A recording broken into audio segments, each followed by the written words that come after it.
Hey guys, welcome back to the channel. Guess what we have here? We are here with the Genesis GV60 Performance spec. This is in the matte Matterhorn white. It's a very hard name to pronounce, or it's a very unique color name, but basically it is a very nice matte white color, as you can see here. So thank you again, Genesis Australia, for the press car for the week. This is what we're driving for the week, and I'll essentially be taking you around. We'll go for a drive, and yeah, if you've got any questions, let me know in the comments below. So let's get looking. So let's start with the walk around. So as you can see here, it does have active air vent grills down the bottom over here, which open and close as you start up the car. You do have the Genesis logo over here. Now if I pan through over here, you'll see, now that's just based on the refresh rates, but that's solid white LEDs that you've got over here. So we'll continue walking around the sides. So these are 21-inch wheels. In the base spec, you've got 20-inch wheels. The 21s here are 255, 40, 21, R21. So 255s on the front, 255s on the back. We'll come down here to give you guys a quick look at this in a bit more detail. There you go. So it looks really nice, very angular, and they are from Michelin. So these ones here, Michelin's Pilot Sports, and then the Pilot Sport EV versions. So we'll zoom back out. But yeah, so on this side, basically in terms of design cues, so all flush to the side, handles are open because I've got the car on at the moment, but they do sit flush. You've also got here digital side wing mirrors. More on that in a moment, but this is how it looks like on the outside. You can also see that you've got just normal glass here. It looks like privacy glass over there. Apparently this is something to do with facial recognition that we'll have to have a look at. And then moving back further to here, this one here, if I push that, so flap goes up for the charge port. That's your battery percentage indicator over here. AC, DC port there for quick charging. And that button there to close it. Got some parking sensors over here, but before we do that, let's have a look at the angles on the side. So you can see it's got a spoiler that protrudes over here, and you've got a shark fin antenna at the top over here. So I'll zoom up just to show you that. And then you can already see some of the brake lights over here that's currently on, and we'll swing around to the back. So this is the back of the Genesis. So parking sensors all around. You've got your roof line of the glass that's similar to, I guess, your Mercedes GLCs, coupes, your Audi Q5, Q3 Sportback type shape, even your Tesla Model Y. Camera right here, and then in terms of the opening the boot, it's just below here. And then just some badging over there, GV60. There is no badging in terms of being able to tell the difference between the performance and the base spec, but there are a few design cues that is different, and especially the wheels. So swinging back to this side, you can see here are the handles. That's all fairly flush over there, and that's generally how the car will look. What do you guys think?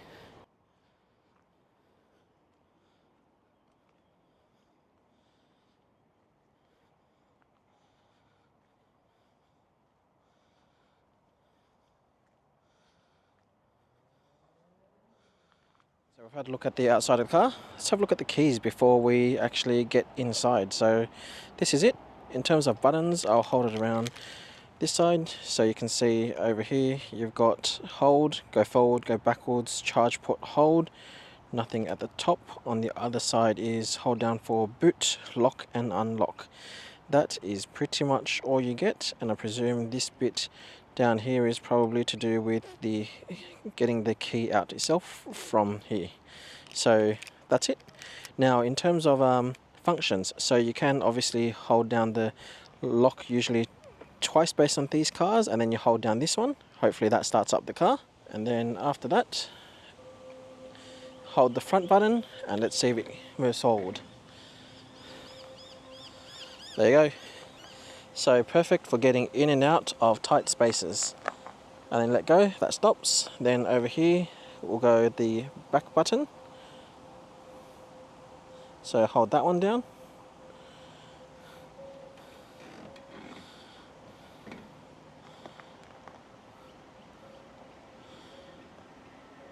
and then let go, and there you have it. That is the auto driving forward, backwards, remote control function. Let's look at the interior. So keyless entry. As we walk up, you'll see the mirror unfold and this open up. And let's have a look at what luxury this car brings. So let's start from the door. Digital side mirrors, as you can see, that's there. You've got really nice finishing over here in the matte aluminium color. So that's to adjust the sides, and then adjustments here, and then of course this button here is to fold the mirrors in and out. And it does show you here to say that digital side mirror is folded. You've got the 2 seat settings over here. You've got speakers here and down here, probably bigger speakers, and then tweeters, Bang & Olufsen. You've got lock, unlock, your usual window settings over here, child locks here for the rear, and then of course door handle, door grabbing handle section over here, suede or Alcantara type material over here, and then bottle holder, umbrella holder, whatever you guys want to call it. We'll swing over down to this side. Over here you've got your park brake, holding for the boot, traction control, and then just dimming the light settings. And then carpet mats, of course, Genesis goes straight across. And let's have a look at the seats. So seats, it's quite hard. They feel really supportive. You can see there's lots of effort and stitching and detail put into the seats. So they look really, really nice. This one you can see, they are perforated, they have holes. So that means these ones are ventilated and heating on the front. And coming down to the side, you've got this adjustment here, which is for the bolsters over here to close in and to open out, depending on how tight you want that. This one here is for lumbar support. You've got your usual seating controls, and then they've also got relaxation mode. So you can actually push this seat out here for the people that are taller, or if you want to relax. And then it does have settings. I haven't looked into the full settings of how to do that, but basically it does allow you to push the seat all the way back and fairly flat. So you can see like something along the lines of that, but with a shortcut. So that's the seats. What do you guys think? I think they look pretty nice. Alright, so we've gone through everything on the right hand side. Up over here there is only one stalk, which is indicator and headlights over here. Then on the left over here you've got what is it, the windscreen wiper settings, and then also to spray as well. Then on the steering wheel, we may go through this in a bit more detail later on, but you've got some voice functions, favorites, volume up down. This is a touch sensor to swipe up down left right through the various menus. Phone calls, switching between stuff, I'd say. Then over this side, switching different pages of the menu. Looks like another shortcut. Then something to do with cruise control and lane assist. These 3 buttons over here, and that would be going up and down the speed for lane keeping assist or for highway cruise control. Various drive modes, and our favorite button, boost, more power. So that's all the steering wheel functions over here. Moving over to the left, you've got aircon controls here. That is touchscreen. Then you've got physical buttons, map, navigation, radio, media, seek track, star button for favorites and setup. Then down over here, you've got more buttons over here, which is to do with your volume, tuning, back home menu. This is a rotary gear knob. It's pushing down as well, or it's got the ability to push down to select through various menus. You've got a magic 8-ball over here that turns around when you start the car, so that looks really, really, really nice. Look at that. It looks amazing. I'll show you guys this in a moment. Then you've got even more buttons over here. So heating, cooling for the front, camera, parking sensors, auto hold, steering wheel, and then back up over here, start stop button, air vents that go across. And then the glove box. Let's have a quick look at the glove box. Quite small, very, very limited.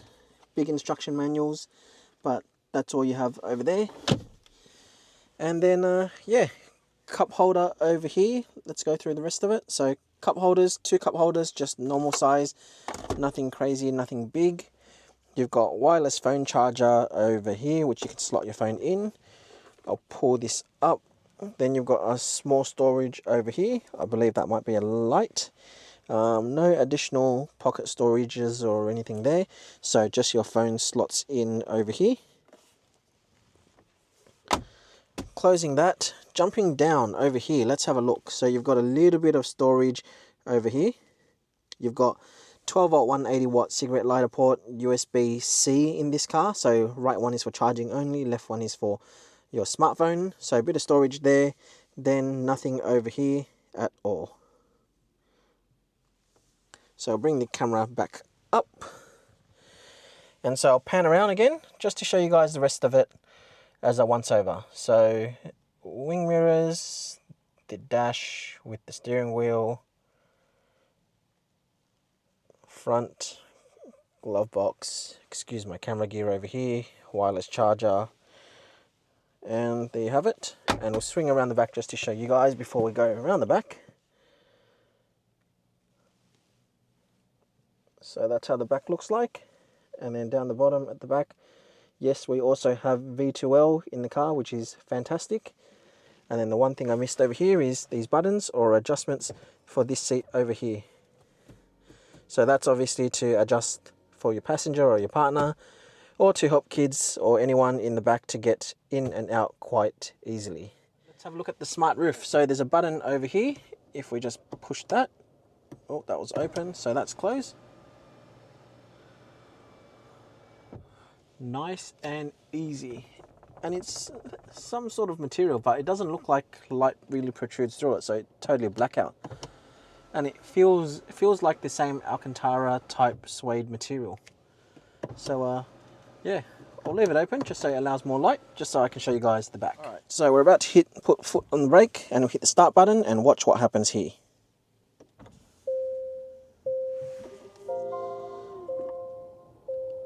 Awesome.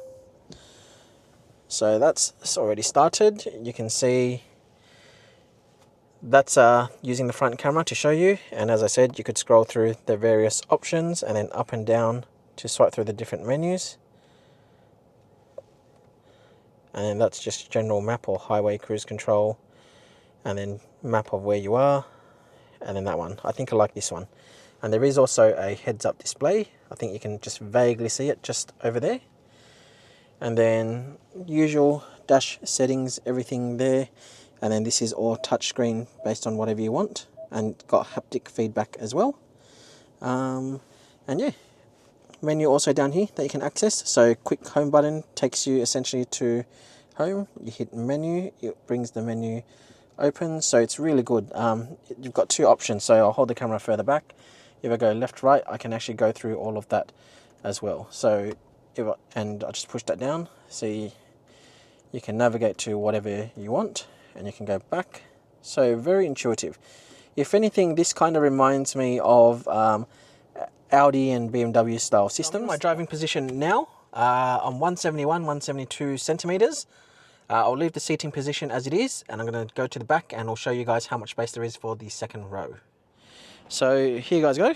Let's start on the side. So you've got sun blinds over here. Now just be aware they don't cover the entire side. There's a little gap over there, there's a little gap over here, but they are easy enough to use and to operate, and very, very smooth.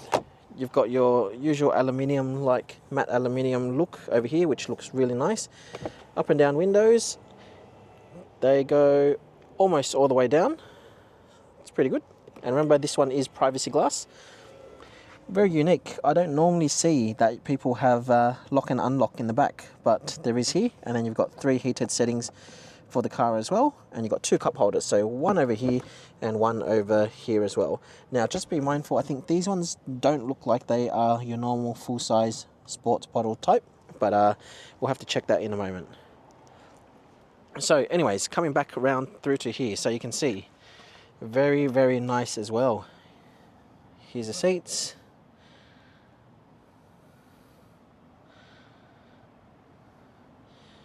You'll notice that in this car there is no pulling back and forth adjustments over here. And let's have a look down over here. So besides the mats, if you go across, you can see on the left you've got the V2L, and it's a fully flat floor.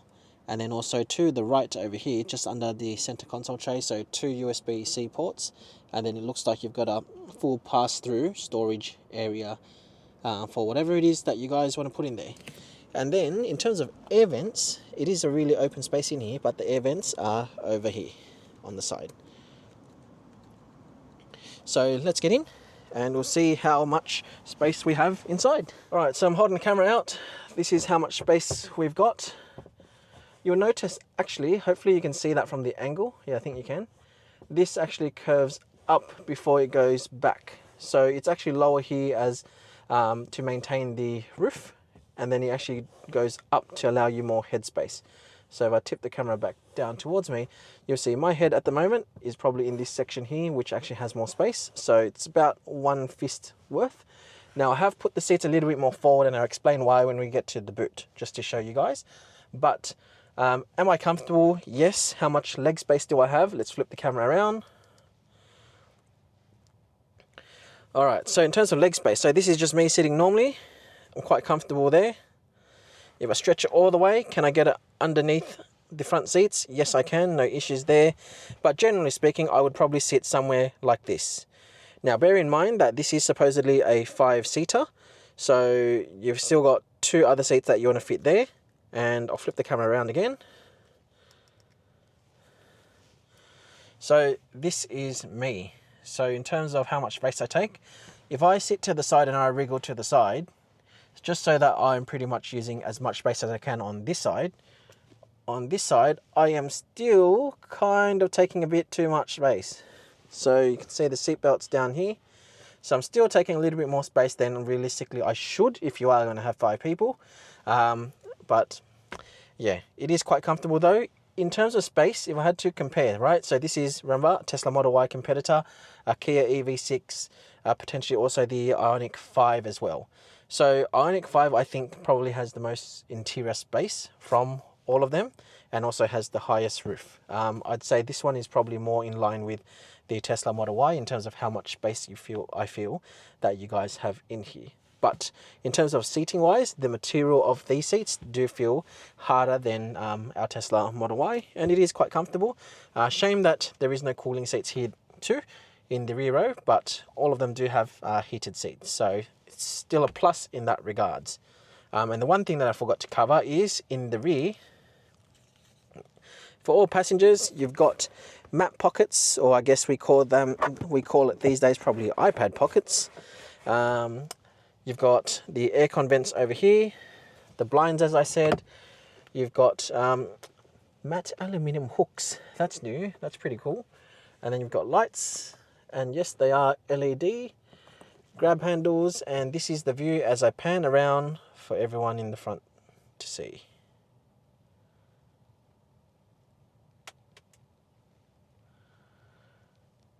So again, I'll pan down as well.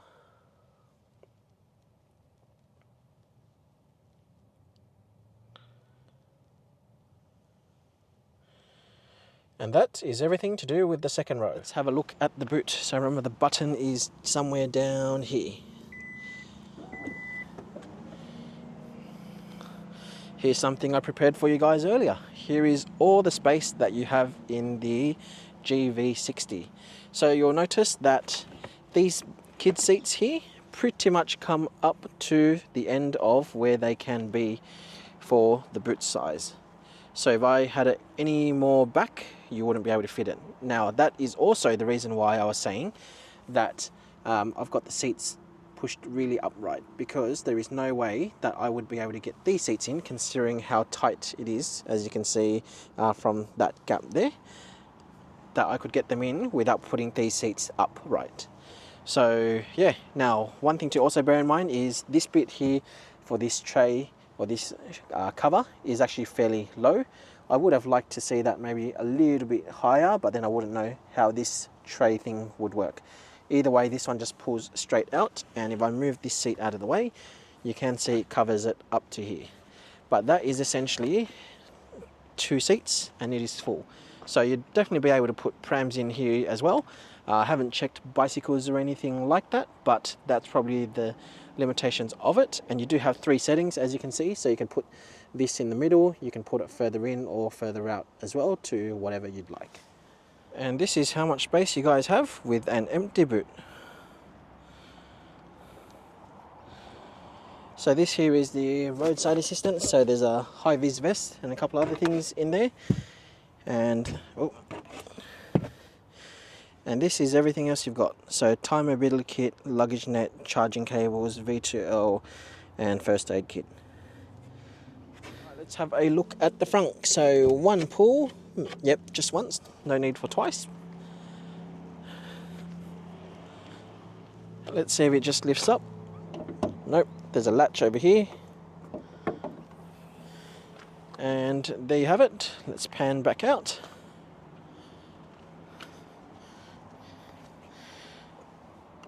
Alright, so you've got a luggage net for a bottle of wine maybe. And then a bit of storage, rubber mat. Don't know what you'd put here. Realistically, I think you'd just put the charge cables here. And yeah, like I said, you can put a bottle of wine here if you like, but realistically, it's most likely going to be used for charging cables. Alright, so I've got the kid seats in now. This is how much space you've got inside. So quite small. You could fit someone that's pretty thin here. I definitely wouldn't fit there, but you do have a lot of legroom. So there you go. Heaps of legroom. So kids will definitely be happy. Whoever's in that middle seat might not be too happy. Alright, so this is the POV, or the point of view drive. And the intent is for you guys to see what it's like to drive a Genesis GV60. And one of the things I wanted to bring to your attention was actually how cool some of the features are in terms of the navigation. So this is just using the own navigation from within the car. It's not using Google Maps or Apple CarPlay or Apple Maps, anything like that. You can see on the screen over here, you've just got, I guess, speedo, usual information on the car over here. But if you push this button down over here, which scrolls through the different pages, you've got one here that shows the map and GPS, I guess in 3D view. A bit better than what you see up here on the left. But the really cool thing is if you push it again, one of the menu options is that it's like an augmented reality display. So not only does it show on the heads-up display in front of you, it uses the front camera over here to show you where you need to go, when you need to turn, and all that cool stuff around navigation. And it helps with the whole lane side of things as well. So it helps you keep your lane. For about 1 kilometer. So hopefully you guys can see that through the camera, but basically if it's a front camera at the moment, showing that in around 1 kilometer's time, might have to do a little turn. And if I change lanes, it should also switch lanes as I go, but I won't do that as yet. But you can see that all the navigation really comes through on right now. So it's telling you at the moment, these 2 lanes, the lane I'm in and the one on the right, you'll see is a solid white line, and that we should be driving straight. So essentially the navigation here should replicate the navigation over here. And also while we're at it, since this is a POV drive, I'm not too sure if you can see the heads-up display in front. Hopefully you can, but then hopefully this also gives you guys a view of the left and the right in terms of the digital side cameras. So what do you guys think? Do you guys like it? I think this function here is really cool.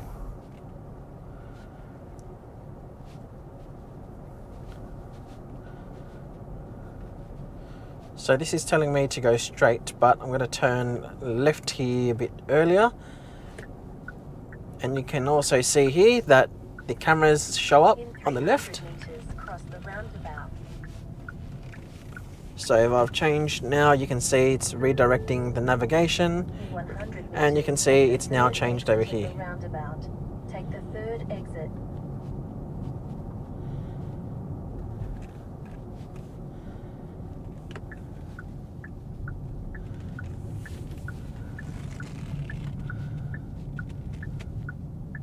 Take the exit. In 200 meters, cross the roundabout. So yeah, that's the augmented reality heads-up display, along with whatever we call this augmented display on map, I guess, in your dash. So I think it's a pretty cool concept. I haven't seen it before in any cars. I mean, I haven't driven a whole lot of cars, but from the ones I've seen, you know, it seems to be very new. I think I like it. It's not too distracting. It ensures that, you know, if you've got your eyes on the road in front and then you're looking down at your speedo, even though you've got the heads-up display, it's quite clear on when you need to turn, how quick you need to turn, you know, the next route that you need to take. So this saying 50 meters, drive through the roundabout. So I think they've done well. It's pretty clear in my eyes.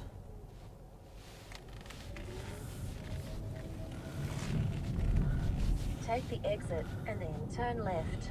But yeah, this is essentially the POV drive, which includes the navigation as well. Alright, going for a drive, testing it out at the moment. In terms of drive mode, we're in eco mode, so the seats, the bolsters are really relaxed. It's almost feels a bit wavy. The car feels like it's a bit more bouncier at the moment. Steering is very, very light. I do have to step on it a fair bit to even maintain the speed limit.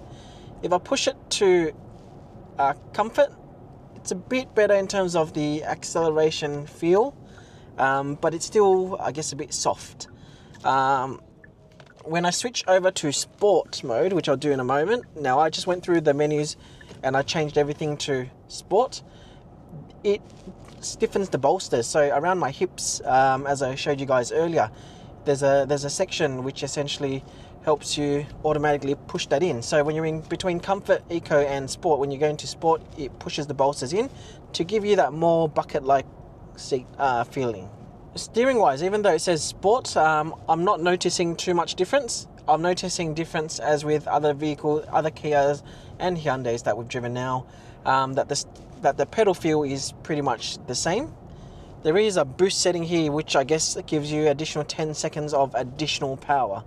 But in terms of the sensitivity, I think it's a bit more sensitive than the Tesla, but it's probably on par with the other Kia and Hyundais that we've driven.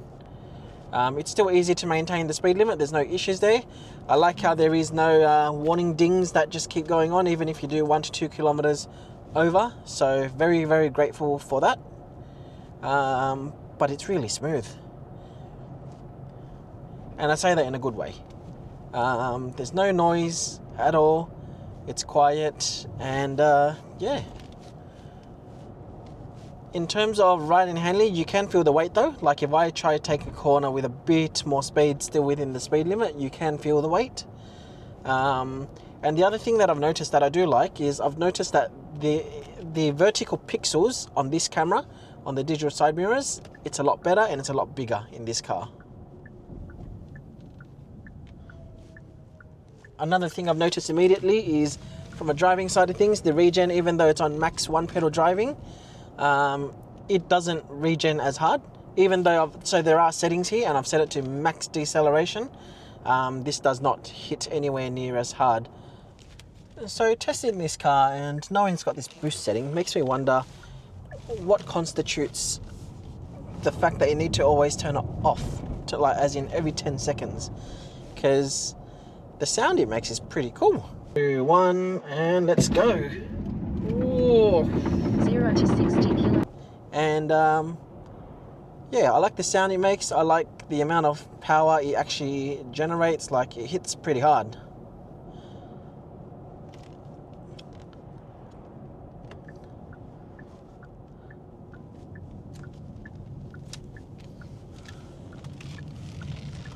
So turning this with a bit more speed than I normally would. There's not a whole heap of body roll, but you do feel the weight of the car. And it feels more on the comfortable side as opposed to the sportier side, even though this is the performance car. The springs definitely, or the suspension definitely isn't stiff. So, you know, if I had to compare it with our own Model Y Performance, I would say that this suspension is a lot more forgiving. It's a lot softer. When I'm turning corner like this at 70 kilometers an hour to the limit, you do kind of feel that weight transfer, and you do feel it kind of get a bit wavy. Hope that makes sense to you guys, but that's probably the key call out. So suspension difference in terms of driving feel. It's a shame that even though he said that the steering, I can switch between sport, comfort and all of that, I can't really feel too much difference. Maybe there is, but it's very minimal if it is. So it's almost like as if it were all just exactly the same.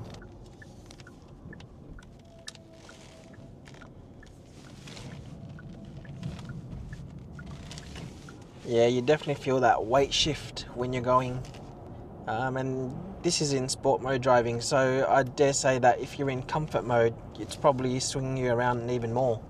Alright, so let's break down the menu and dashboard into two separate sections.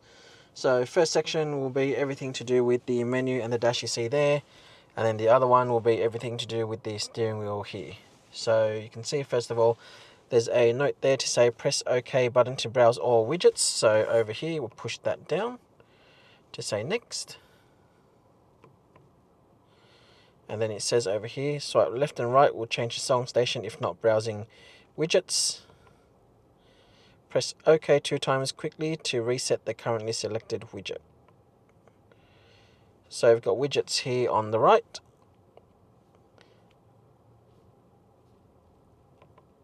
And as we click that once, I've clicked the steering wheel once, and you can see it's kind of got a outline over there with 3 dots, so I presume I could go swipe up and down. And then you can see that there is also a scroll section over here. So if I go left, we've got the forecast, which is pretty cool. And we'll swipe again, that's media, turn by turn, tire pressure, accumulated info. So that's all pretty handy. So that covers over here.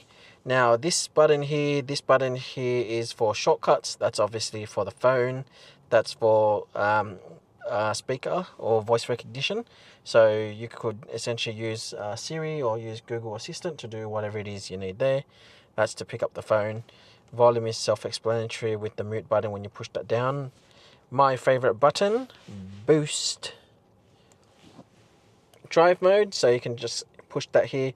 It switches between eco, comfort and sport, as you can see.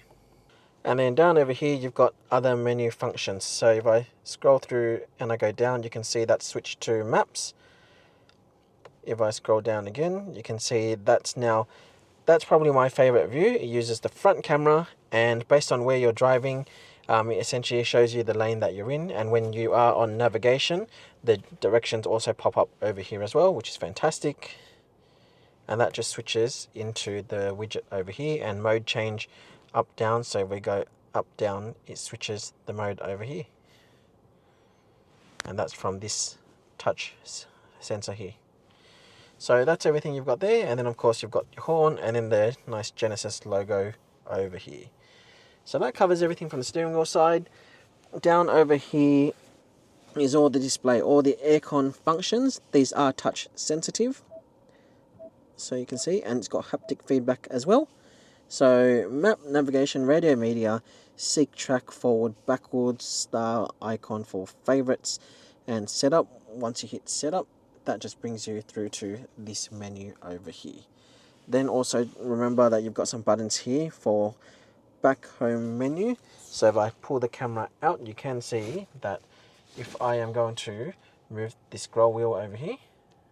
Okay, so in vehicle settings, in drive mode, you can customize my drive mode, which essentially means, for argument's sake, drive mode based on user selections. So if you actually go into the settings there, you can have the engine in sport, steering in comfort, suspension comfort, ELSD comfort, and ESC in comfort as well. You can essentially switch, and it gives you pretty much comparison, or gives you a bit of info between both.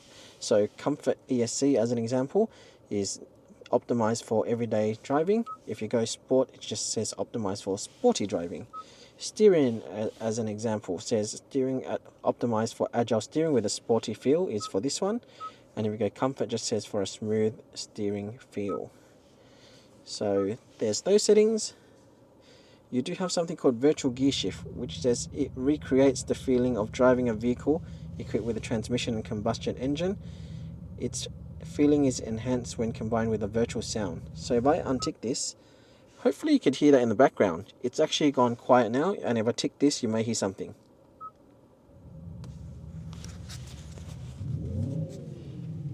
And funny enough, you'll see now it says RPM down here. So if I untick it, you'll see that's gone. And if I tick it, you'll see it's got that. And listen to this.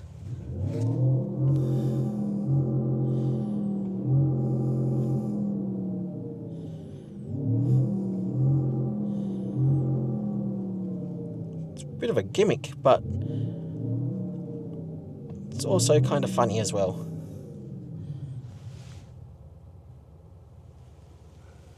So yeah, virtual engine sound. I've got drive mode, alert change as well, and then eco climate control. So decreases energy consumption.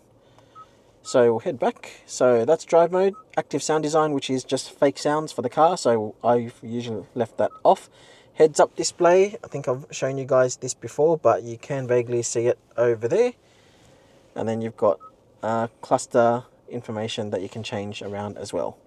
So we jump back, and I'll use the scroll wheel as we go through. Going across to EV.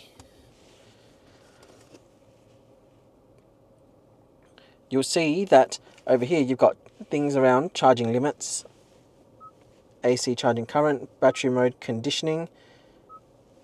So over here it says battery will be heated in cold weather, and if DC charger is the next navigation, it essentially preconditions that. Fantastic. Active utility mode. So this is used to power devices when vehicle is off. Smart recuperation, so strong deceleration. Fantastic. I think the rest are essentially just some smaller settings. So lock while charging, charging voice, plug and charge. Presume this will one day become available in Australia if it's not already. And that covers all the EV menus. So navigation I won't go through, that's just, I guess, generic maps. Sound is actually quite interesting because this is a Bang & Olufsen sound system. So nothing here for premium sound. If I go BO Sonic, there is a mode that allows you to adjust the preference, and you can move your marker to whatever type of music you want. So you can see up here on the top left is minus bass. On the right is more treble, bottom right is more bass, and then less treble. So let's leave it somewhere like energetic. We'll see how that sounds later. And then of course fader positions for wherever you want. Then noise or volumes around guidance.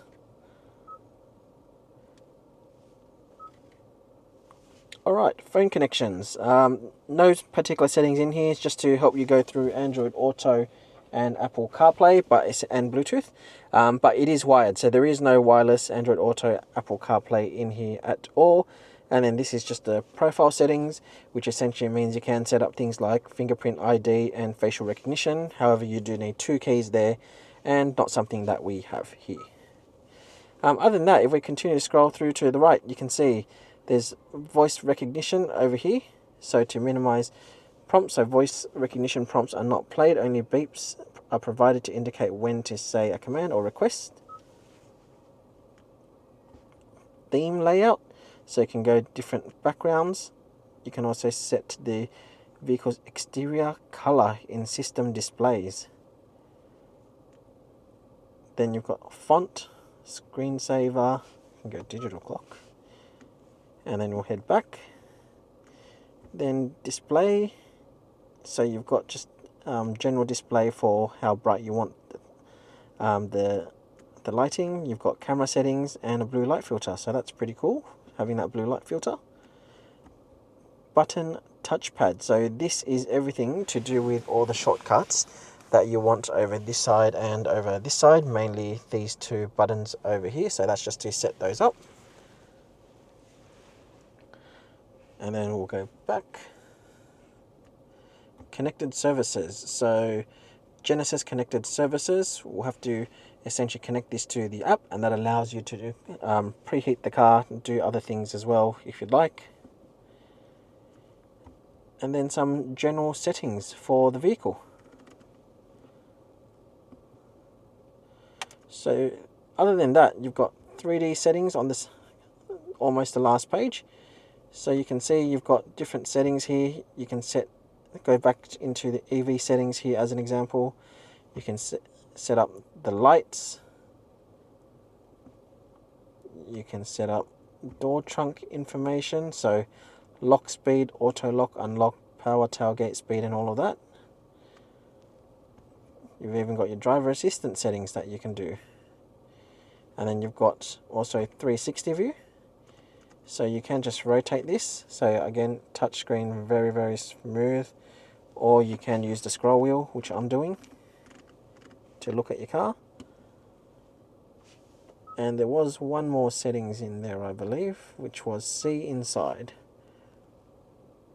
So I think that's pretty cool. So that helps you go around to wherever it is inside.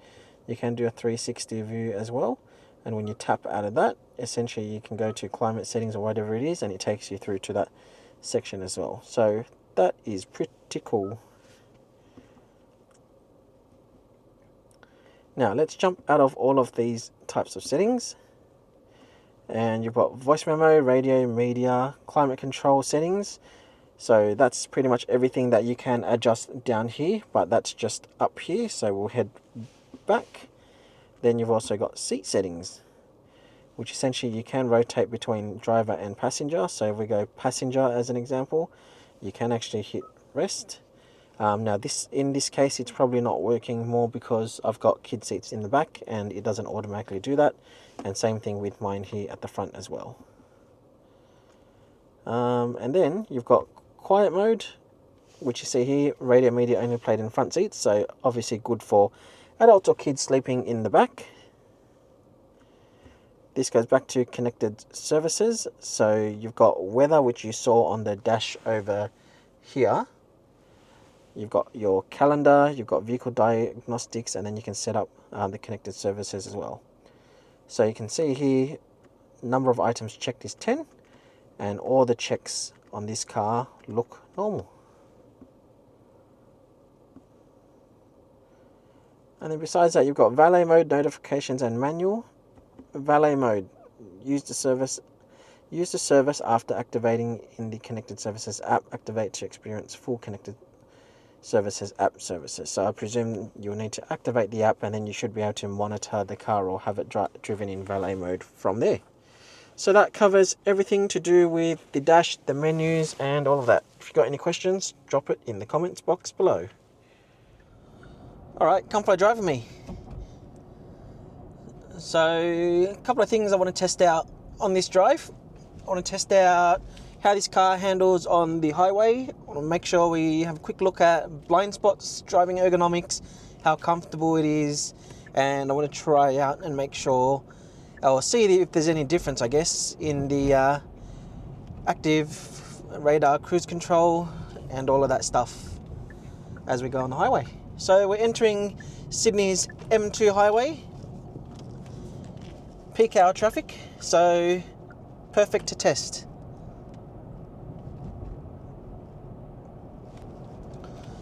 So we're entering a 100 zone at the moment. Lots of traffic ahead of me, as you guys can see. And at 80 k's,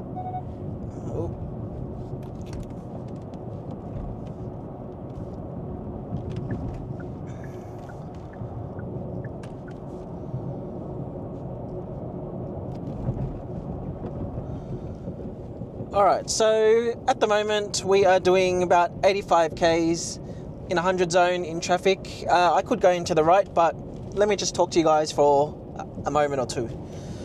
So, first thing, on the highway, dead quiet. presumably because the car is so luxurious in terms of the build, and it's just so dense. It's a heavy car, and the windows, from what I remember seeing, they are double paned, so it is absolutely quiet. I don't have anything on at the moment. All you can hear is a little bit of road noise. Now, I would presume that with smaller tires, you'd obviously get potentially a little bit more quieter, but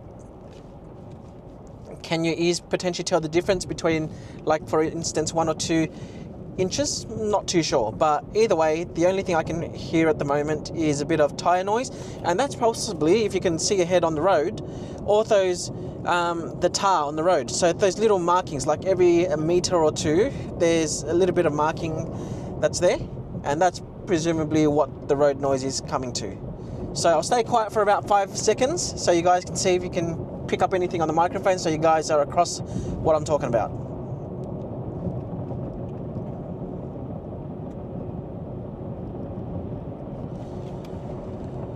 Alright, so next thing I want to talk about is, I guess, general ergonomics, accessibility, visibility, and that type of stuff. So am I comfortable in this seat? Absolutely I am. I think they've done really well on the seats.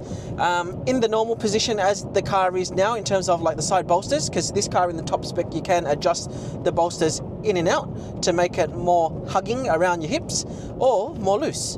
So it's currently more on the looser side at the moment, and I am quite comfortable. It's snug. It's just kind of sitting there, so I don't feel like I'm sitting like in the middle of a 3-seater couch where I could potentially feel like I'm being thrown left or right. So from a comfort side, absolutely fantastic. Now down the bottom over here, similar to a lot of BMW and a lot of other European cars today, the leg piece, you can actually extend the leg piece so that it supports, or it rolls out to support just underneath your knees. So you can actually make the seat, I guess, a bit longer in terms of depth. So that's actually quite good from the ergonomic side of things. There is no seat massage, but you do have a lot of lumbar support control. So no complaints there. You don't have any of that stuff in the back, and it is a normal button with just a couple of settings in terms of being able to put the car seat back and forth. So in terms of the recline, so there is no adjustment similar to the top spec Ioniq 5, where the Epic trim, where we could actually push the seat physically forward and backwards. I couldn't find anything in this car here, even though it's on the EGMP platform. And let's talk blind spots and mirrors. How are these mirrors? So first of all, the mirrors up here, this one has only the digital side mirrors. There is no digital center mirror. The center mirror here is actually not too bad. So obviously this is a Kia EV6 and a Tesla Model Y competitor. They're competing in the same space. They're similar shape and size and whatnot. The rear vision, you can see a little bit more, and that's because there is a bottom section underneath. There's a break in the glass, and I'll see if I can record or at least take a photo with an overlay for you guys to see. There is a break in the glass, which means that below that a bit further there is also another piece of glass, which means you can see just a little bit more than what you would normally see in something like a Tesla Model Y. So in terms of visibility coming out of the rear, you absolutely have a little bit more. In terms of the sides, I may have mentioned it earlier, I feel like the vertical pixels on these digital side cameras are a bit bigger than in the Ioniq 5 and the Ioniq 6. Do I like it? I still don't like them too much, but they are super clear. But yeah, the digital side mirrors, look, I think the vertical pixels, I feel like it displays a bit more than what was in the Ioniq 5 and the Ioniq 6. They are super clear though, so like kudos to them, even though it's something that I'm not a big fan of, not yet anyway. It is extremely clear, and even at night they are quite clear as well, so good job to Genesis Australia for implementing that. I did have one issue though. As you may potentially see, the car is still a little bit wet. So this car was obviously parked outside overnight and it was just cold. And so similar to when it's raining, I felt that sometimes the side mirrors, in particular exactly where the lens is, if there's a bit of raindrop, that side mirror is gone, like it's useless. So I don't know if the heating or the preheating or the demisting, defogging, if that works to heat the unit up. I did have it blasted on, but there were a couple of instances where the screen did look a little bit blurry, and it kind of rendered the side cameras useless, essentially. That's what I'm trying to say. In terms of front visibility, I think fantastic. Side visibility is also fantastic. These pillars are pretty big though on the fronts, and they do look similar in size to the Model Y. So if you're kind of used to that, I guess you won't feel too much impact. But other than that, is it a car that you'd be comfortable in on a long road trip? I think you will be. Absolutely, it's really, really comfortable. And then in the rear seats, what I did notice is, in terms of comfort, you'll definitely be comfortable. It's comfortable in terms of seating material, it's plush and all of that. But legroom is not going to be as big as the Ioniq 5. Roof, because of the shape of the car, also is not as big as the Ioniq 5. It does feel more similar to the Model Y. So, you know, if you were sitting in an Ioniq 5 and then you moved into this car, even though they're EGMP platform, because of the shape of the car, you will feel like this car is a little bit more cramped. So yeah, that's just something to take note.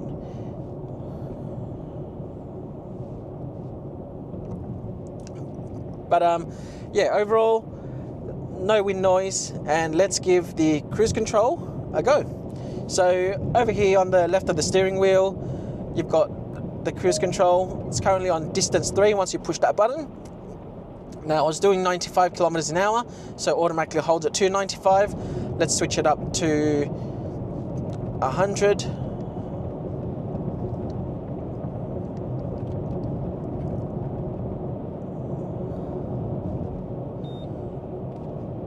Alright, so it's on 100 at the moment, and I don't know if you can see it from the camera there, but on the dash over here I've got the green steering wheel and the green lane icon, which means lane keeping assist is on, steering assist is on. So let's see how well this performs. So I'll just hold the steering wheel lightly, enough to support if I need. So car's slowing down a little bit based on distance 3. I might shift it to distance 1.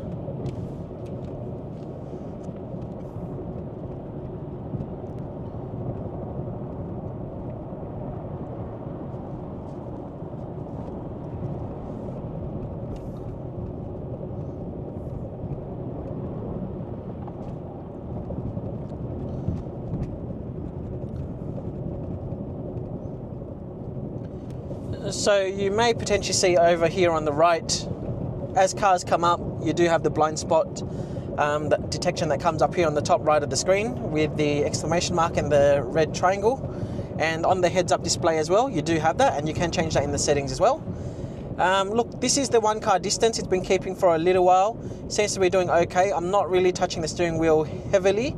My hands are on there. A couple of times it has notified me to keep the hands on the steering wheel, but look, maintaining the speed's okay. I'd like to potentially see, and usually as we head towards Lane Cove Tunnel in peak hour traffic, you usually do come to a bit of a bigger stop. So curious to see if that's going to happen in a moment. But so far, in terms of that 1 car distance, it seems to be maintaining that speed okay. Holding the steering wheel even throughout the entire time, it doesn't feel jerky at all. So it is steering in the right direction, and it's not doing lots of multiple little tricks on the steering wheel to make me adjust it myself. So it feels fairly smooth in that regard.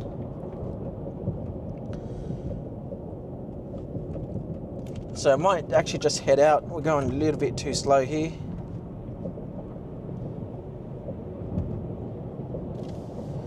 Alright, and we're heading towards a 80 zone, so we're just going to slow the car down.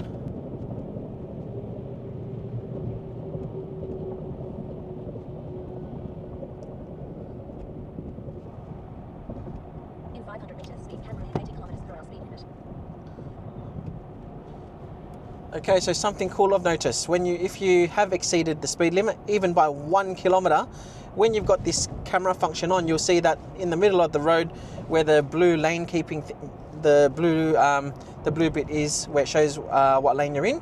it does flag, or it does change color to this amberish orange color. So you guys, I guess, take note that you are going over the speed limit, even if it's by 1 kilometer. So I think that's fairly cool. You can see where there's a couple of cars that have started to brake a little bit up above. It's 80 zone, we're doing 79, so look, it seems to be doing okay. All right, see a couple more cars hitting their brakes, so my foot's ready on the brake. We'll see if we slow down. 75, 74, 73, 72, so I can feel the car hitting its brakes. 60, 50, okay, so that was pretty good. 40, so okay. Well, there you go. That's a live demonstration of the car coming all the way down to about 35 k's an hour, down from 80. I did not step on the brakes at all. It was purely the car doing it itself. And yeah, it was smooth.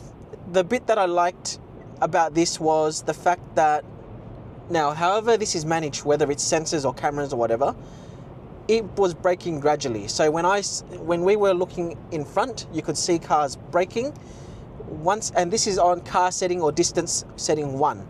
So when the cars were braking ahead, it definitely did start to hit the brakes, and it did it gradually, as opposed to waiting till like the last minute and then slamming on the brakes and then feeling extremely awkward. So fantastic. All right, let's talk price. So this is an expensive car.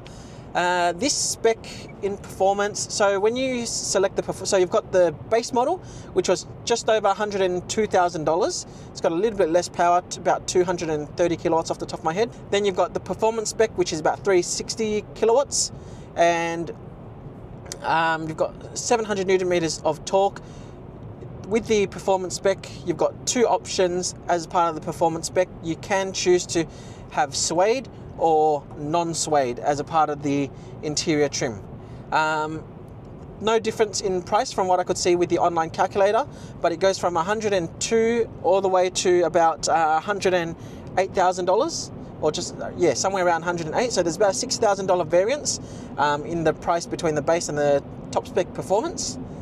Then in this car color, the Matterhorn white matte color, it's an extra little bit on top of that. So this car in this specific specification, if you were to buy one today, drive away is just about $110,000.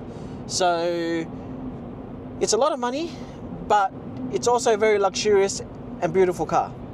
There's probably other cars that we haven't tested out yet that I would like to. That's in, I guess, this sort of bigger sedan / SUV size car that I'd like to be able to compare to. But at this point in time, it's an EGMP platform car. Ioniq 5, Ioniq 6 built also on EGMP platforms. So is the Kia EV6, and Tesla Model Y is also another key competitor. In terms of price differences, the EV6 GT, and we're comparing to the EV6 GT because we're talking about the performance spec in this trim. So we're also going to compare to the performance one in the EV6 as well. So EV6 is also about $110,000. So basically you've got this car, which is about 110 in this spec, or about 108 if you want some of the other colors that are non-matte. You've got the Tesla Model Y, which is just about $90,000 drive away. And then you've got the EV6 GT, which is also about $110,000. So if you are talking about luxury and you want to compare both, the build quality and feel in this car is probably the key standout from the three. And I say that because, you know, as soon as you sit in, you can feel that there is a difference in the luxury and the quality of the seats. Another thing in terms of the build, I guess, is the steering wheel. It is slightly different feel, but I'll touch on that in a moment. But yeah, so on the price side of things, to wrap that bit up, 110 on this car, 110 on the EV6 GT, and about 90 for the Tesla Model Y Performance. That's based on the price drops. If you were comparing this, I guess 12 months ago, or 18 months ago, when I first picked up my Tesla Model Y Performance, that was 108. So they were all pretty much similar. So I guess the question is, to you guys watching this video, which one did you get and why? All right, so let's wrap things up. So a couple of key things I really like that I just want to mention And first of all, before we do that, big shout out to Genesis Australia again. Thanks for the press car for the week. Absolutely enjoyed it. If you guys haven't driven this car before, I'd highly recommend it because it definitely does have that luxurious feel to it when you are driving it. So that's probably the first thing that I want to call out that I like about this car. You know, it's definitely noticeable that you are stepping into a luxury car as soon as you get in the car. I really love the fact that I have this front camera over here. Now, yes, I'm looking in front, and you know, one could say that you're looking in front, it's the same as looking over here, but with this lane assist thing here, and when you use the car GPS, it also just helps with that extra visual. Now, is it a game changer? I think it's just something new that I haven't seen in other cars on the display here at all. But it also does have a HUD or a heads-up display. So, you know, one could argue this is actually useless or not as useful as having the heads-up display. Either way, I like that. The other thing I like is the fact that you've got that little extra bit of view in the rear camera, in the rear vision mirror, which is the extra piece of glass down the bottom. It does actually help by a little bit, not noticeable too much, but it's just a refreshing change coming from a car with such limited vision in the rear. So I like that as well. The other thing I really love about this car, and you know, some would say it's possibly a gimmick. I love the startup sequence and the ending sequence for the car. I don't know if you'd get sick of that. Like, it's an 8-ball that turns around, changes, it's got different colors.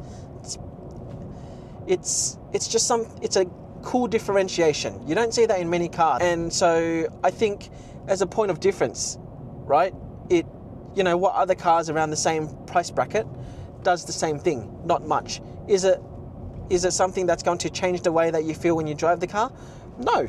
But it's just nice in terms of like a welcoming feel when you start up the car. It just rotates around. The other thing I like actually is the steering wheel feel. So just know that this steering wheel is much thicker than your average steering wheel. So just merging in lanes, making sure I don't hit anyone. But yeah, this steering wheel is much thicker than a lot of other steering wheels out there. It's thicker with a little bit of cushioning, so it also feels a little bit soft. It's probably leather or pleather, I'm actually not too sure myself, but it does have a softer feel. It is more plush. So if you guys do like a thicker, bigger steering wheel, then absolutely this will be the car for you. One thing to note, and this is probably just a couple of considerations if you guys are buying this car. It's not that I dislike it. I think it's just something important for you guys to understand, accept, or take into consideration if this is a car that you want to buy. This car, even though it is the performance spec, does not drive or feel like a performance car.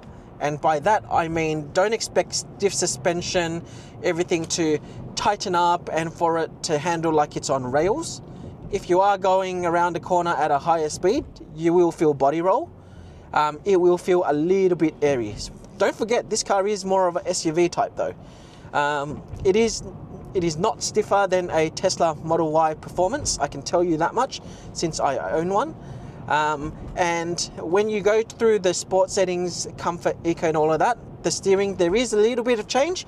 There's not a whole lot. It's not entirely noticeable straight away when you are scrolling through those settings. The other thing as well is this car does not have wireless Apple CarPlay or Android Auto. So if that's something that you guys are essentially after or is a must-have, this one doesn't have it. But hopefully a software update is able to fix that in the future. But at this point in time, there is no wireless Apple CarPlay or Android Auto, so it all has to be wired. The other thing that, now I haven't read into this too much, and I'll use my logical reasoning behind it, but if someone or one of you guys already knows the valid reason behind this, then let me know in the comments below. Why is there a boost button? If this is the performance spec, I want all the power all the time. I don't want to be able to boost in 10-second increments. It seems silly, but at the same time, it also seems pretty cool. It's like when you want to line someone up at the lights just to get into a merge lane or whatever the reasons are, boost. It's fantastic. And yeah, why? The only reason I could think of off the top of my head from a logical sense is that to enable that much power, they could only do it 10 seconds at a time to ensure that the cooling and whatnot helps balance the car out so it doesn't overheat. And the other thing to take into consideration or to understand is if you do have a heavy foot and you do drive, so first of all, disclaimer, I have turned on deceleration as maximum, as in the regen. I have put the car into I-pedal or one pedal driving, but I felt that when you are stepping on the pedal and you let go, the throttle does hang for a couple of seconds, and it is something that I've noticed in a couple of the EGMP platformed cars that I've driven. So basically what I mean is if you're stepping on it, you hit say 60 k's an hour and you let go straight away, the car will hang a couple of seconds at 60 k's and then the regen will kick in and then the car will start to slow down. Like I said, it's not the end of the world for anything, but it's just something for you guys to understand in terms of driving aesthetics. All right, and one of the last things I just want to give you guys consideration is probably the electricity consumption. What you would normally say is fuel consumption, I guess. So remember, this is a 77.4 kilowatt hour car. Now I've driven to the CBD today out from the hills. We have been driving for about 50 minutes, 17.9 kilowatt hours per 100 kilometers in about 40 kilometers almost. So that's that. Now in terms of overall consumption, let's go to after charging. So don't forget that this also takes into consideration me sitting in the car for a while, recording content and whatnot. Average 22.2 kilowatt hours per 100 kilometers. It is on the thirstier side if you are comparing it to driving, of course, because you are just consuming electricity whilst the car is sitting there. But if your lifestyle is actually sitting in the car, waiting or doing things, then expect about the 20 to 22 kilowatt hours per 100 kilometer mark. If you are driving, it's probably going to drop down a lot more and head towards that 18 kilowatt hour per 100 kilometer mark, which is essentially similar to the Tesla Model Y. So that covers everything. Hope you guys enjoyed the video.